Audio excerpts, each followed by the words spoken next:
in Northern Virginia processed its last request. Nobody noticed. That's the terrifying part. Nobody noticed for almost 4 minutes. 4 minutes where emails went undelivered, where financial transactions hung in digital limbo, where messages typed by fingers halfway across the world simply stopped. No error message, no warning, just silence where there had always been noise.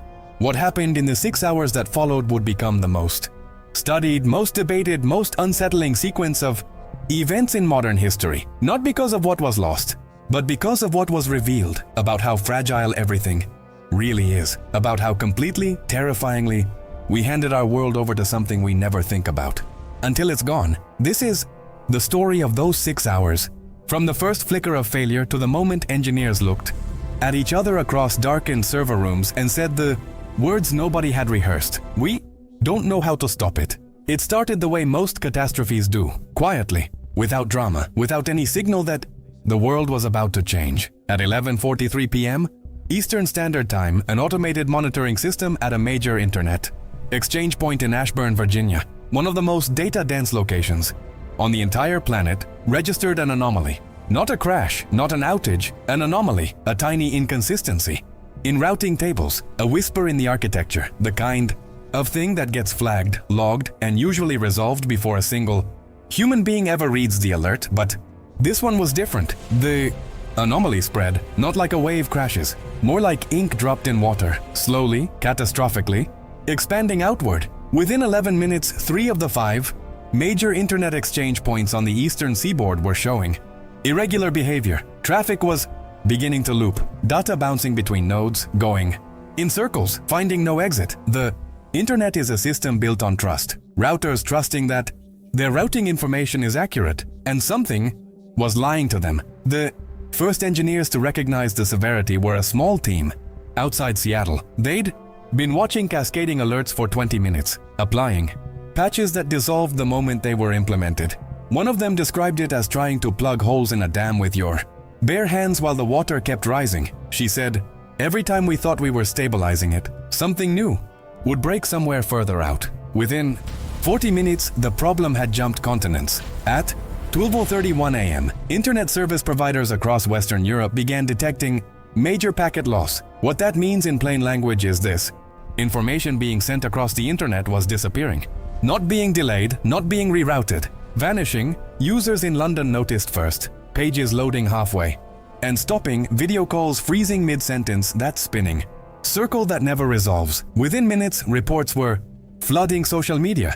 But even social media was beginning to feel the weight of what was happening. By 1:00 a.m. Eastern, the disruption had reached Asia Pacific. 12 of the world's 20 most trafficked internet hubs were operating at less than 40% capacity. The internet relies on redundancy. There are always supposed to be alternate paths, backup routes, fail-safe systems. That redundancy was now being consumed faster than it could be rebuilt. Banks began noticing at 1:14 a.m. Not because their own systems failed, not yet, but interbank communication protocols started timing out. In Frankfurt, a senior systems engineer sent an internal message that was later recovered and published. It read, "Something is eating the internet." Those 4 words would be shared over 100 million times because they captured, in a way no technical report ever could, exactly what it felt like from the inside. If you're drawn to stories like this, the ones that pull back the curtain on how close the edge really is, then you might want to stay close to Critical Tomorrow. This channel exists precisely for moments like this, for the stories that most people don't want to examine too carefully because they're too real, too close, and too possible.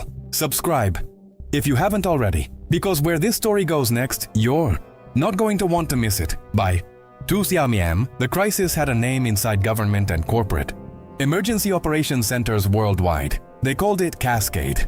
Every system that failed placed additional load on adjacent systems. Every rerouting of traffic brought backup infrastructure closer to its own limits. Every patch applied in one location created new pressure points somewhere else. The decision makers were awake now, not just the engineers. Encrypted calls were being initiated between Washington, Brussels, Beijing, and London. The tone of those calls, according to people who were on them, was unlike anything they had experienced before. Not panic, something worse, a controlled, deeply frightened calm, because They understood what total internet failure would actually mean. Not just no social media, the power grid, water treatment, air traffic control, hospital networks, the systems coordinating first responders, medication databases. For ICU patients, GPS, ATMs, the communication lines between nuclear facilities and their oversight bodies, all of it, woven through the same threads now unraveling. By 2:47 a.m., 17 countries had activated cyber emergency protocols. But here was the problem. There was no attacker to trace, no foreign signature in the code. The network wasn't being attacked, it was collapsing under its own weight. Decades of accumulated complexity, layers of legacy, infrastructure patched over and over, systems built on top of assumptions never meant to carry this much load. All of it finally, quietly, decisively, failing. At 3:15 a.m., the first physical consequences became visible. A major airport in the Netherlands lost its connection to global flight management systems. Planes began circling.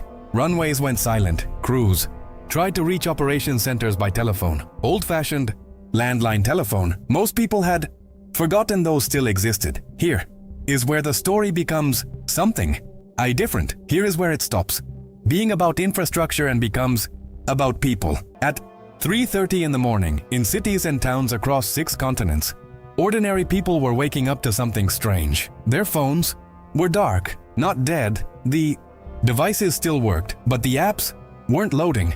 The messages weren't sending. A creeping, disorienting silence settled in. The silence of disconnection. In an age when connection has become as instinctive as breathing, parents tried to check on children studying abroad and got nothing.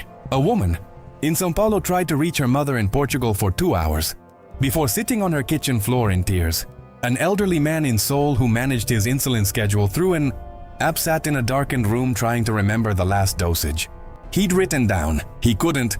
A teacher in rural Ghana watched 3 years of online curriculum go offline. Everything her students depended on gone.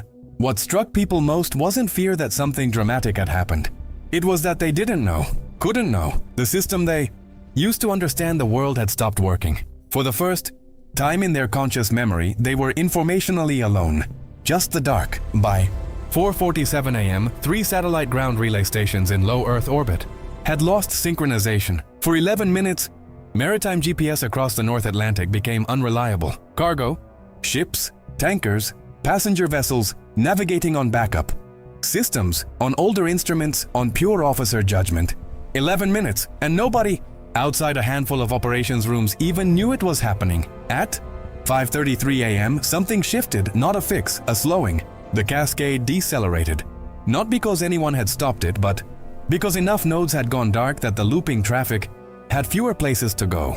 The internet healed the way a fire sometimes stops. At a clearing, not through intervention, through exhaustion. By 7:20 a.m., 60% of global traffic was flowing again. By noon, most users experienced something resembling normalcy. The world breathed, and then went back to exactly what it had been doing before. That's the part that should haunt us, not the 6 hours of failure, the hours after. The way the dependency snapped back like a rubber band. Unexamined, unquestioned, the conversation about what almost happened lasted maybe a week before being drowned out by something the algorithm decided we'd prefer. The engineers who lived through Cascade know what they saw. The researchers who've analyzed it don't call it a near miss. They call it a preview, a stress test the system barely passed. And they all circle back to the same conclusion. The system hasn't been fixed. The complexity has only grown. The dependencies have deepened. The next Cascade won't have the same accidental pressure release that stopped this one. The question isn't whether our world is fragile. We've already answered that. Maybe the future doesn't collapse all at once. Maybe it happens exactly the way Cascade showed us, quietly in the dark, while most of the world is asleep. Maybe the silence comes